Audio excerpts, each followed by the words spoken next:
Good evening, Excellencies, ladies and gentlemen. It gives me great pleasure to address you this evening, and I'm very happy to see such an illustrious turnout at this event. As we are all aware, climate change is one of the greatest crises the world currently faces. The leaders of nearly all countries are meeting over the next 2 days to discuss and hopefully commit to actions that will start leading us out of it. In doing so, one of the key issues that Sri Lanka and some other countries will rightfully draw attention to is that of sustainable nitrogen management.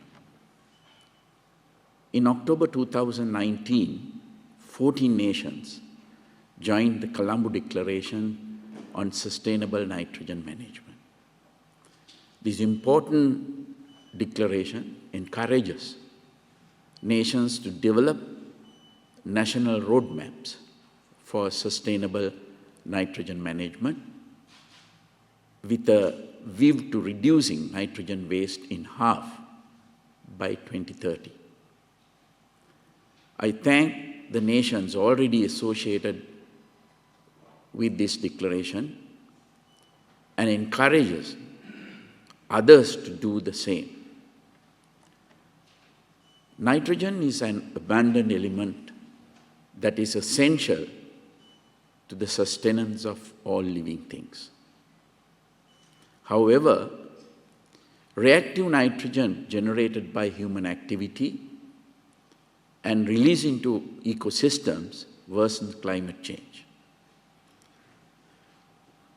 Overuse of nitrogen, especially in fertilizers, has adverse impact on soil, water, air, and human health.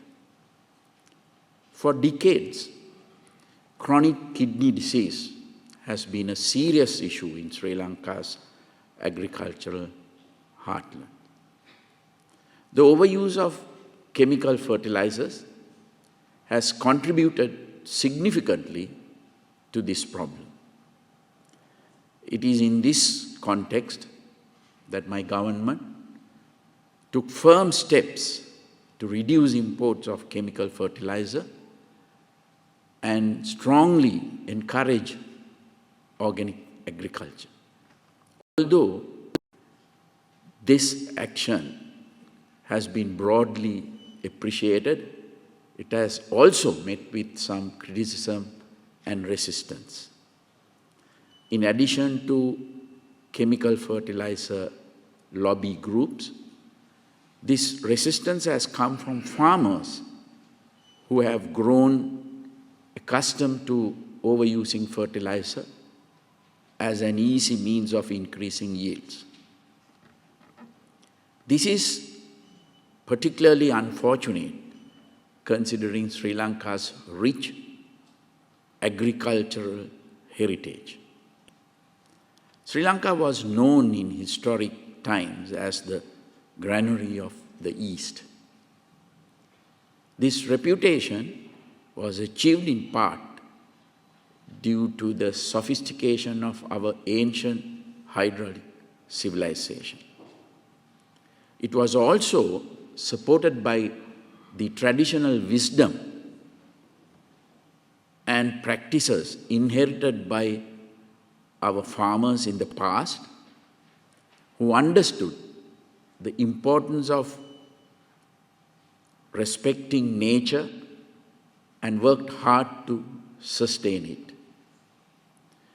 The challenge facing us now is to use modern scientific techniques and practices to enhance agricultural production without causing environmental degradation. We require a new agricultural revolution that has sustainability at its core.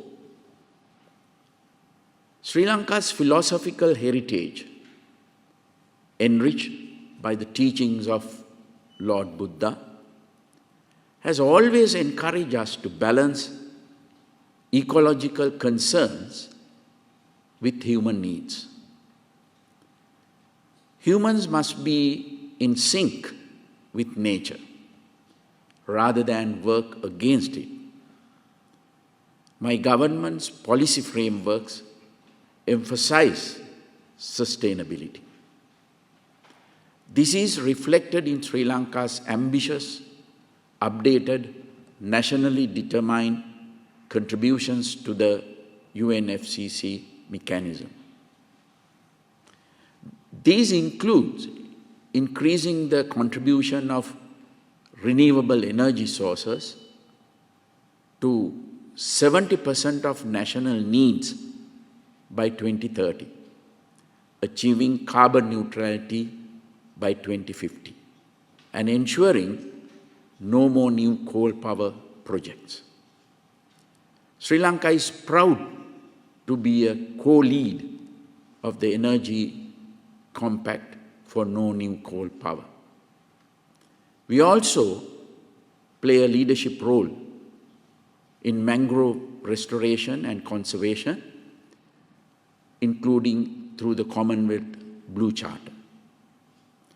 Sri Lanka's progressive agenda on the environment is despite the resource constraints it faces as a developing nation. Sustaining such an agenda alongside development programs is challenging for all developing nations, especially following the pandemic. I therefore hope that developed countries will extend their fullest support to such nations through development assistance, technology transfers, skills development, investment, and financing support. There is also a significant role for businesses in this endeavor, and significant returns to be made in investments into sustainability. Sri Lanka especially welcomes investments into renewable energy as well as organic agriculture, and is prepared to support their success through incentives and appropriate policy interventions. I therefore hope that greater cooperation in this regard will be forthcoming in future. All of us alive today are custodians of this planet on behalf of future generations. We must all work together towards ensuring its health by contributing in whatever way we can.